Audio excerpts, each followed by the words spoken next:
Samajwadi party से जुड़े हुए मित्रों से कहना चाहता हूं, भारत की विरासत पर आप गौरव की अनुभूति नहीं करते? कम से कम जिनके नाम पे आप राजनीति करते हैं उनके विचारों को ही मान लेते। डॉक्टर राम मनोहर लोहिया ने इस बात को कहा था कि भारत की एकात्मता के 3 आधार हैं, श्री राम, श्री कृष्ण और शिव शंकर, भगवान शिव।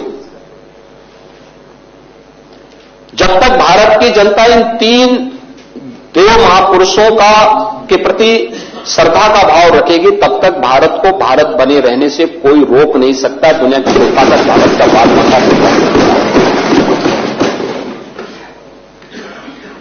डॉक्टर राम मनोहर लोहिया प्रखर समाजवादी थे।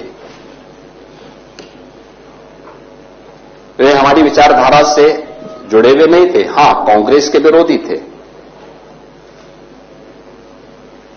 अपने मुद्दों पर लड़ते थे। आज समाजवादी पार्टी डॉक्टर लोहिया के विचारों से कितनी दूर भाग चुकी है। आज राम को, कृष्ण को, शिव की परंपरा को, भारत की विरासत को कोसना यह समाजवादी पार्टी का मानो जीवन का उद्देश्य हो गया। और दुर्भाग्य है कि इन्होंने आदर्श किसको माना है? यानी औरंगजेब को। औरंगजेब को ये लोग अपना आदर्श मान रहे हैं। औरंगजेब का पिता शाहजहां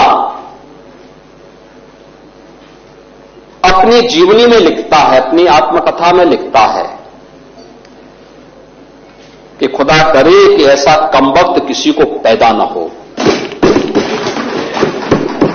उसने आगरा के किले में अपने बाप को कैद करके रखा, एक एक बूंद पानी के लिए तरसाया। और अगर इनको औरंगजेब पर गौरव की अनुभूति होती है तो ये लोग कम से कम पटना की खुदा बख्त लाइब्रेरी में जाकर के एक बार शाहजहां की ही जीवनी को पढ़ लें, देख लें, उसकी पीड़ा को देखें।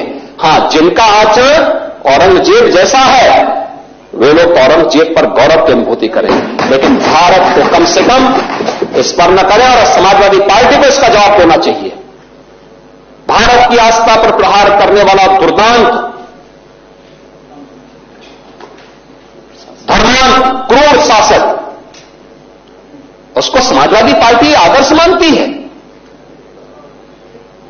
जो भारत को रोकने के लिए आया था, जजिया कर लगा रहा था, भारत का इस्लामीकरण कर रहा था, कोई सभ्य मुसलमान भी अपने पुत्र का नाम औरंगजेब नहीं रखता, क्योंकि उसे मालूम है यथा नाम तथा काम।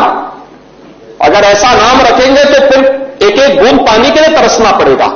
और शाहजहां ने भी अपनी जीवनी में लिखा है, उन्होंने कहा है कि औरंगजेब को कोसते हुए उसने लिखा कि तुमसे अच्छा तो ये हिंदू है जो जीते जी तो अपने बुजुर्ग मां बाप की सेवा करता है, मरने के बाद श्राद्ध तर्पण के माध्यम से वर्ष में एक बार उन्हें जल देता है। तुम तो मुझे एक एक बूंद पानी के लिए तरसा दिए हो।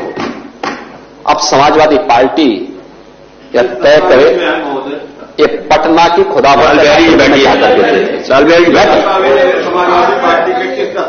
ये समाजवादी पार्टी का नेता, आपका विधायक घोषणा करो ना, उस कमबख्त को निकालो पार्टी से और उसको एक बार यूपी भेज दीजिए, बाकी उपचार हम अपने आप करवा लेंगे।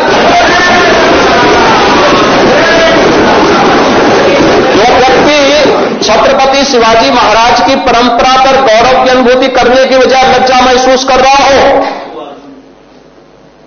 और औरंगजेब को अपना नायक मान रहा हो, क्या उसको भारत के अंदर रहने का अधिकार होना चाहिए क्या? और समाजवादी पार्टी को इसका जवाब देना चाहिए। एक तरफ आप कुंभ को कोसते रहे और दूसरी तरफ औरंगजेब जैसे दुष्ट और क्रूर धर्मांत मंदिरों को तोड़ने वाले व्यक्ति को, भारत की आस्था को निर्मलता के साथ रौंदने का कार्य करने वाले व्यक्ति को महिमामंडन करते हो? आखिर कौन सी नस ऐसी आपकी दबी हुई है कि आप लोग अपने उस व्यक्ति पर, उस विधायक पर नियंत्रण नहीं कर पा रहे हैं?